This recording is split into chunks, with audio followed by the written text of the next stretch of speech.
तो आज का हमारा डीप ड्राइव हमें ले जा रहा है आयुर्वेद की प्राचीन दुनिया में। हम खास तौर पर ऋषि वाग्भट की जो क्लासिक रचना है अष्टांग हृदयम, उसके कुछ संपादित अंशों को देख रहे हैं। और हमारा इरादा ये है कि आयुर्वेद सेहतमंद जीने के लिए क्या कहता है, उसे समझें और देखें कि क्या हम आज की इस भागदौड़ भरी जिंदगी के लिए कुछ काम की बातें निकाल सकते हैं। बिल्कुल। देखिए, आयुर्वेद का मकसद सिर्फ लंबी उम्र पाना नहीं है, बल्कि सेहत के साथ एक निरोगी जीवन जीना है। स्वस्थ शरीर को ही जीवन के जो 4 पुरुषार्थ हैं, धर्म, अर्थ, काम, मोक्ष, उनका साधन माना गया है। और ये ज्ञान कहते हैं ब्रह्मा जी से शुरू हुआ, फिर गुरु शिष्य परंपरा से होता हुआ वाग्भट ऋषि तक पहुंचा और उन्होंने इसे अष्टांग हृदय में संजोया, बहुत व्यवस्थित तरीके से। अच्छा, तो शुरुआत करते हैं सबसे बुनियादी कॉन्सेप्ट से।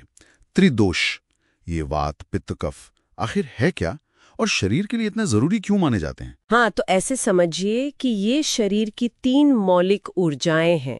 दोष, जो हमारे शरीर की सारी क्रियाएं, सारे फंक्शन संभालती हैं।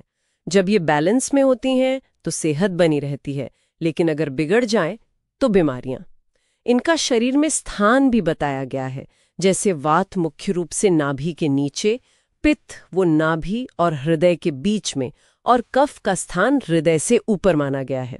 दिलचस्प। और ये भी सुना है कि इनका असर उम्र और दिन के अलग अलग पहरों में बदलता है। ये कैसे काम करता है? हाँ, बिल्कुल सही कहा। जैसे बचपन और सुबह का जो समय होता है, उसमें कफ का प्रभाव ज्यादा रहता है। आप सोचिए, बच्चों की स्किन में नमी, सुबह की ठंडक, वो कफ का प्रभाव है। अच्छा। फिर जवानी और दोपहर, इसमें पित्त तेज होता है, जैसे हमारा पाचन, मेटाबॉलिज्म। और बुढ़ापे और शाम के समय वात बढ़ जाता है, शरीर में रूखापन, गतिशीलता की कमी।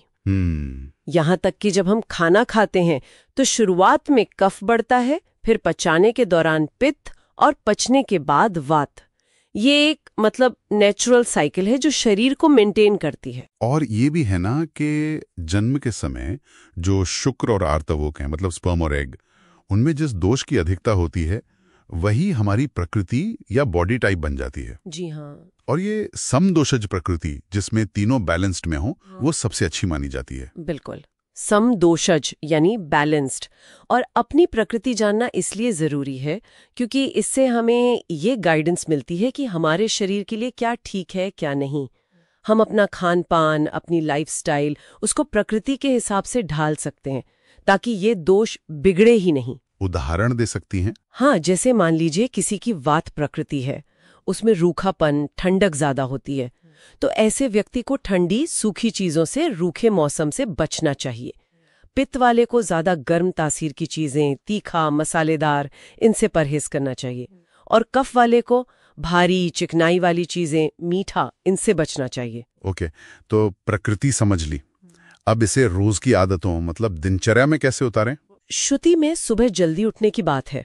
ब्रह्म मुहूर्त, हाँ, ब्रह्म मुहूर्त सूरज उगने से करीब 1.5 घंटा पहले, उस समय उठना बहुत अच्छा माना गया है। फिर शौच आदि के बाद दातुन करने की सलाह है। दातुन आज के टूथब्रश से अलग? हाँ, इसमें खास पेड़ों की टहनियों का जिक्र है, जैसे नीम, बबूल, खैर। करीब 12 अंगुल लंबी ताजी टहनी, और उसका रस कसेला, कड़वा या तीखा होना चाहिए। ये स्वाद मसूड़ों को मजबूत करते हैं। जैसे नीम तो एंटीबैक्टीरियल भी है, लेकिन कुछ हालतों में मना भी किया है। जैसे अगर बदहजमी हो, बुखार हो या मुंह में छाले हो, तब दातुन नहीं करनी चाहिए। समझ गया।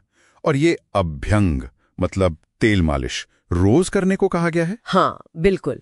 अभ्यंग यानी तेल मालिश को रोज की आदत बनाने पर जोर है, खासकर सिर पर, कानों में और पैरों के तलवों में। कहा गया है कि ये बुढ़ापे को दूर रखता है, थकान मिटाता है, नींद अच्छी लाता है, स्किन को पोषण देता है और शरीर को मजबूती देता है। वाह! ये वात दोष को शांत करने के लिए खास तौर पर फायदेमंद है, क्योंकि तेल वात के रूखेपन को कम करता है। पर हाँ, अगर किसी को कफ बढ़ा हुआ है या खाना हजम नहीं हुआ है, अजीर्ण है, तो उस दिन मालिश नहीं करनी चाहिए। ठीक है। अब आते हैं व्यायाम पर। इसके बारे में भी कुछ खास नियम है? मैंने पढ़ा कि अपनी आधी शक्ति तक ही करना चाहिए। ये क्या है? हाँ, व्यायाम के फायदे तो हैं। शरीर में हल्कापन आता है, काम करने की क्षमता बढ़ती है, पाचन अग्नि तेज होती है, मोटापा कम होता है। लेकिन ये आधी शक्ति वाली बात बहुत जरूरी है। इसका मतलब है उतना ही व्यायाम करें जब तक कि आपकी सांस तेजी से न चलने लगे या माथे पर हल्का पसीना ना आ जाए, बस उतना ही। अच्छा, मतलब ओवर ट्रेनिंग से बचना है। बिल्कुल।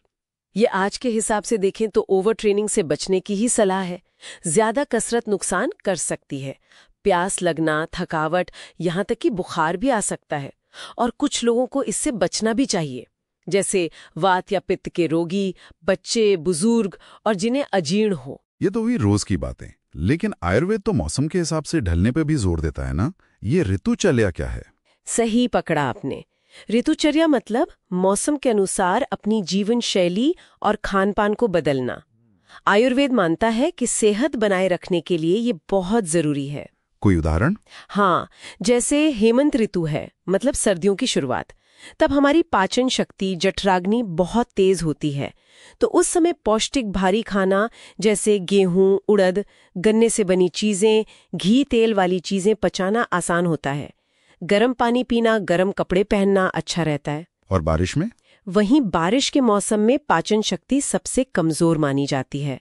तो उस समय हल्का, आसानी से पचने वाला खाना खाने की सलाह है, जैसे मूंग की दाल, पुराना चावल। पानी भी उबालकर पीने को कहा गया है। मतलब हर मौसम के लिए दोषों को बैलेंस रखने के अलग अलग तरीके बताए गए हैं। तो कुल मिलाकर आयुर्वेद सेहत को सिर्फ बीमारी का न होना नहीं मानता है।